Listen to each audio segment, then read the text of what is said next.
That you have invited me to address you, but unfortunately, I'm going to a location in Lagos that has very poor connectivity, and I'm worried that the Zoom is not going to work when we get there. So I'm doing this pre-recording, so at least you have something as a backup, and I also will send you the text of my address to this group of very athletic Lagosians who are coming together to talk about something that's very important. I used to be a cyclist. I cycled all over my childhood neighborhood as a very young person, and I also cycled when I was in school in England. So I know the joys of being able to exercise and enjoy your views, enjoy nature with the wind blowing through your face and generating aerobic exercise. So I encourage cycling whenever I can, and I think it indeed a noble sport. I used to live in Cape Town, and there was a great cycling event every year around February, and it was indeed a very spectacular event to watch as the cyclists in all kinds of categories would cycle around Table Mountain, down to the beach, up the hills. You'd see grandparents, you'd see athletes, you'd see children, you'd see social groups, all having fun and at the same time exercising.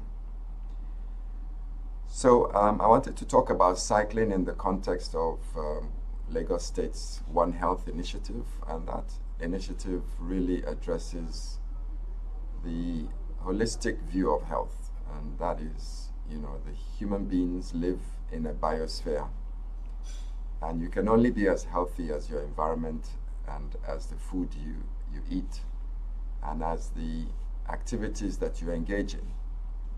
So if your genetic stock is a good pedigree, but you live in a very toxic environment, or you eat bad food, or you don't engage in appropriate lifestyle habits, then your overall health will deteriorate, and sooner or later you will suffer from the consequences of a poisoned biosphere or wrong choices in terms of your lifestyle.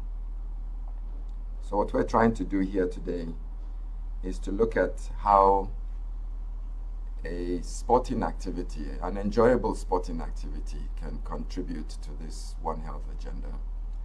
And when you look at the statistics around the world, we see that up to 28% of trips in Europe are made by cycling.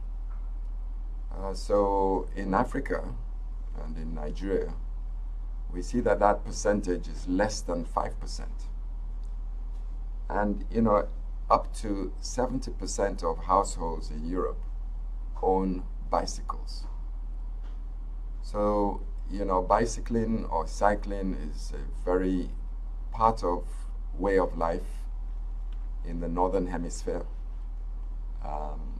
And there's a whole industry around cycling. So maybe some of the things we need to talk about is even, how do we develop an industry around cycling? How do we start to manufacture bicycles in Nigeria, in Lagos? How do we develop an entrepreneurial spirit for the simple mechanics of what makes up a bicycle? I'm not saying we should build a car right now, but building a bicycle is not rocket science. So instead of importing all these super brands from all over the world, why don't we try and make a super brand that is indigenous to Lagos and get our techies involved? I'm sure that's not a Herculean task, and I think it's something we need to talk about. And it gets even better when you look into Southeast Asia, where up to 60% of transportation in many parts of China is carried out by cycling.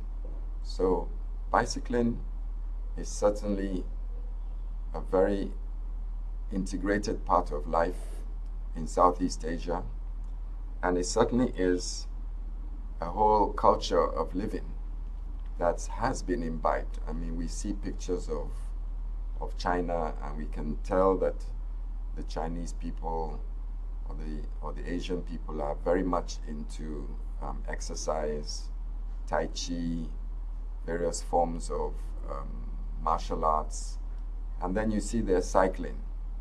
And in many cities, at the peak hour of movement, all you see is lots and thousands of cycles. So it's something for us to consider.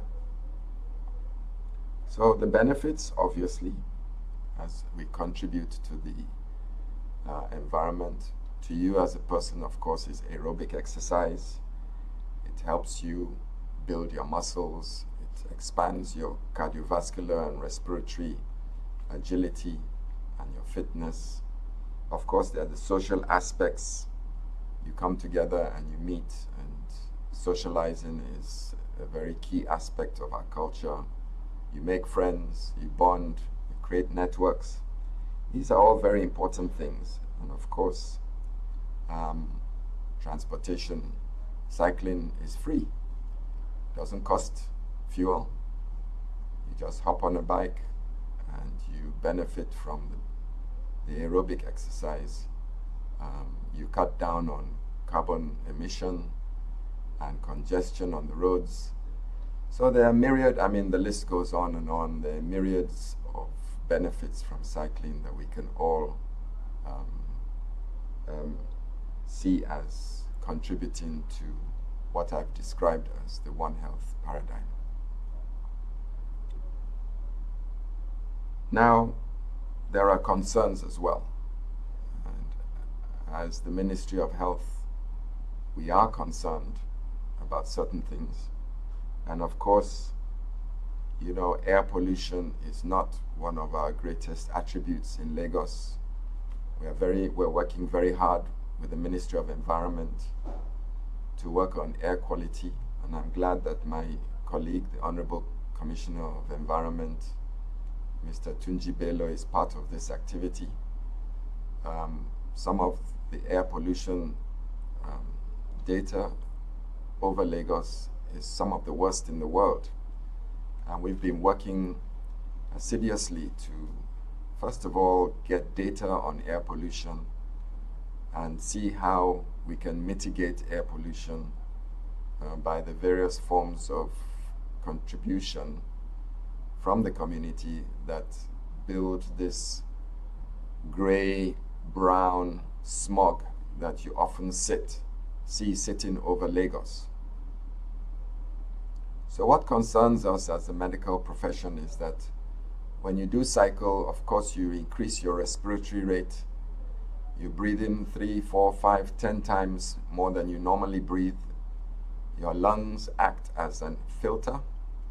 So if you're cycling during a poor pollution day, a day when we are hitting 4 or 5 on the index, then you are actually recycling a lot of polluted air, hydrocarbons, all the small particulate matter, and they range from 2 microns to 10, 15 microns, and they all do different levels of harm to the body. The smallest particles can enter your lung and actually pass through the lung parenchyma, which is your lung tissue, into your circulation and cause damage to your cardiovascular and all your organs. The larger particles can't penetrate through the lungs, the 5 and 10 microns, and they sit in the lungs and they cause irritation. Eventually, after some days, your body manages to either destroy them or you cough them out.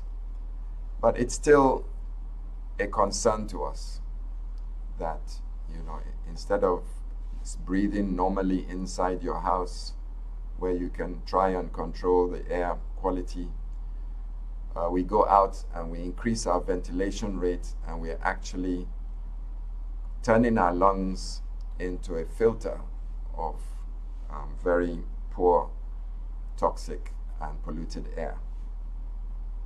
So I think we need to watch the air quality figures closely, and we shouldn't embark on excessive exercise in polluted areas, and especially along traffic lanes where there is lots of vehicular emission. And we know that the quality of air, particularly along the vehicular transportation lanes like roads, is actually some of the worst air quality in the city. And when I see people jogging on main roads, and I see your fellow cyclists cycling down streets, it does cause some concern to me that we are actually thinking that we're doing ourselves some benefit, but we're also exposing ourselves to very poor air quality.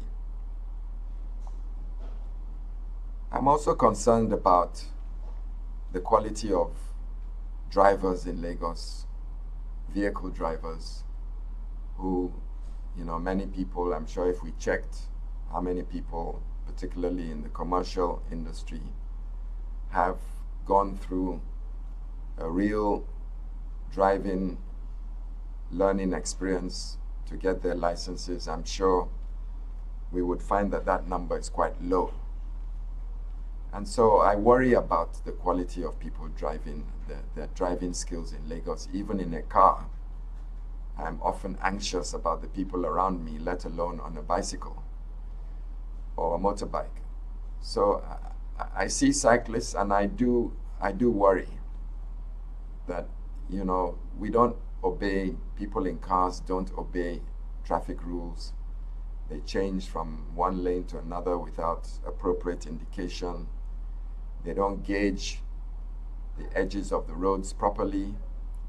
They really have no respect for people on bicycles or people walking or even people on motorbikes.